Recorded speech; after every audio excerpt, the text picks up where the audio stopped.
కాదండి, ఇప్పుడు చాలా మంది అరెస్టులకి బాలకోటి గారు డిబేట్లో మనం చాలాసార్లు అన్నారు, మీరు డైరెక్ట్గానే వాళ్ళని మాట్లాడిన సందర్భాలు ఉన్నాయి. కూటమే వైఎస్ఆర్సీపీ చాలామందికి అండదండలుగా ఉంటున్నది, ఎక్కడ అరెస్టులు అవ్వవు, వాళ్ళు అడుగుతున్నా వీళ్ళు చెయ్యరు అని చెప్పి మీరే మాట్లాడారు. అంటే జగన్మోహన్ రెడ్డి గారు జోలికి వెళ్తారా? ఇప్పుడు కాదండి, మీరు నేను చెప్పింది ఏంది, మొట్టమొదట ఒక వారం రోజులు కొడాలి నాని అరెస్ట్ ఒక వారం రోజులు డిబేట్ చేశాం. తర్వాత దేవినేని అవినాష్ అరెస్ట్ ఒక వారం రోజులు చేశాం. జోగి రమేష్, ఆర్కే రోజా, విడతల రజని చేశాం కదా డిబేట్లు. వాళ్ళు తప్పు చేశారు కదా, ఎఫ్ఐఆర్లు నమోదైనవి కదా, అందరూ హైకోర్టుకి వెళ్ళి ముందస్తు బెయిల్ తెచ్చుకున్నారు కదా. మరి వీళ్ళు అరెస్టులు అయ్యి అని అడగటంలో ధర్మమే కదా, ధర్మమే కదండి. కేసులు నమోదైనవి కదా సార్. ఇప్పుడు అదే కూటమిలో అండదండలు ఉన్నాయని కదా పేరు నాని లాంటి వాళ్ళందరికీ కూడా డెడ్ హ్యాండెడ్గా దొరికిన ద్వారంపూడి చంద్రశేఖర్ ఏమైంది? ఇవన్నీ కూడా ఏవో అండదండలు ఉన్నాయనే కదా జరుగుతున్న ప్రచారం. మీరు మాట్లాడిన కూడా చాలాసార్లు. ఇప్పుడు అంటే కూటమి ప్రభుత్వం, వైఎస్ఆర్సీపీ నాయకులకి కూటమి ప్రభుత్వం అండదండలు ఉన్నాయని మీరు అంటారా?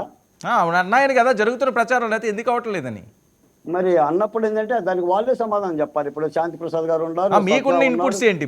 మీరు వింటున్నది ఏంటి? బాలకోటి గారు మీరు వింటున్నది ఏమంటే, వర్మ గారు ప్రభుత్వం చెప్పింది మన కాకినాడ పోర్టులో రివాల్వర్తో బెదిరించారని వెంకటేశ్వరరావు గారు ఫిర్యాదు చేశాడు.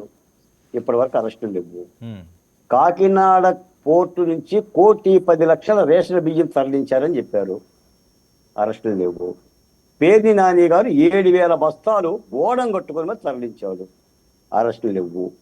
వరదల్లో 3 బోట్లు ప్రకాశం బ్యారేజీని ఢీకొట్టినాయి, అరెస్టులు లేవు.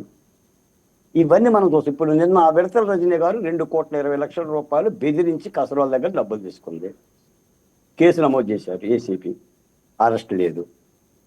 లేదా దేవినేని అవినాష్, వల్లభనేని వంశీ కేసు కూడా ఎలా వచ్చిందంటే మా దళితుడిని కిడ్నాప్ చేశారు.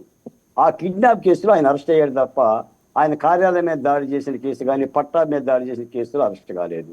ఇక వీళ్ళకి దొరికిందంతా ఎవరంటే ఆ పోసాని కృష్ణమూర్తి ఒకడు, ఆ బోరుగడ్డ అనిల్ ఒకడు, నూరు బారేసుకున్న వాళ్ళు. ఏముందండి వాళ్ళ మూలాన? వాళ్ళని అరెస్ట్ చేస్తే ఎక్కడ చేయాలి వస్తుందండి? ప్రభుత్వంలో భాగస్వామ్యం అయ్యి ప్రభుత్వంలో నేరాలు చేసి ఘోరాలు చేసి ఆర్థిక దోపిడీ చేసిన వాళ్ళ మీద చర్యలు తీసుకోవాలి. నేను అడుగుతున్న వర్మ గారు, ప్రభుత్వంలో భాగస్వామ్యం అయ్యి ఆర్థిక నేరాలు చేసిన వాళ్ళని ఒక్కరిని చూపించండి, అరెస్ట్ అయిన వాళ్ళని. కొన్ని పెద్దిరెడ్డి రామచంద్రారెడ్డిని చూపించండి.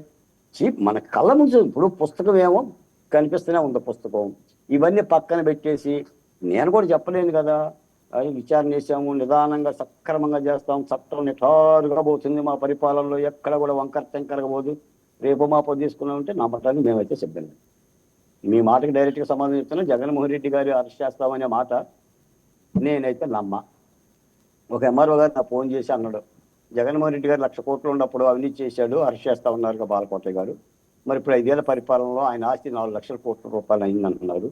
1,00,000 కోట్లకి అరెస్ట్ చేయని కూటమి ప్రభుత్వం 4,00,000 కోట్లు ఉన్నప్పుడు ఎట్లా అరెస్ట్ చేస్తారని నన్నే అడిగితే కింద పైన మూసుకొని సైలెంట్గా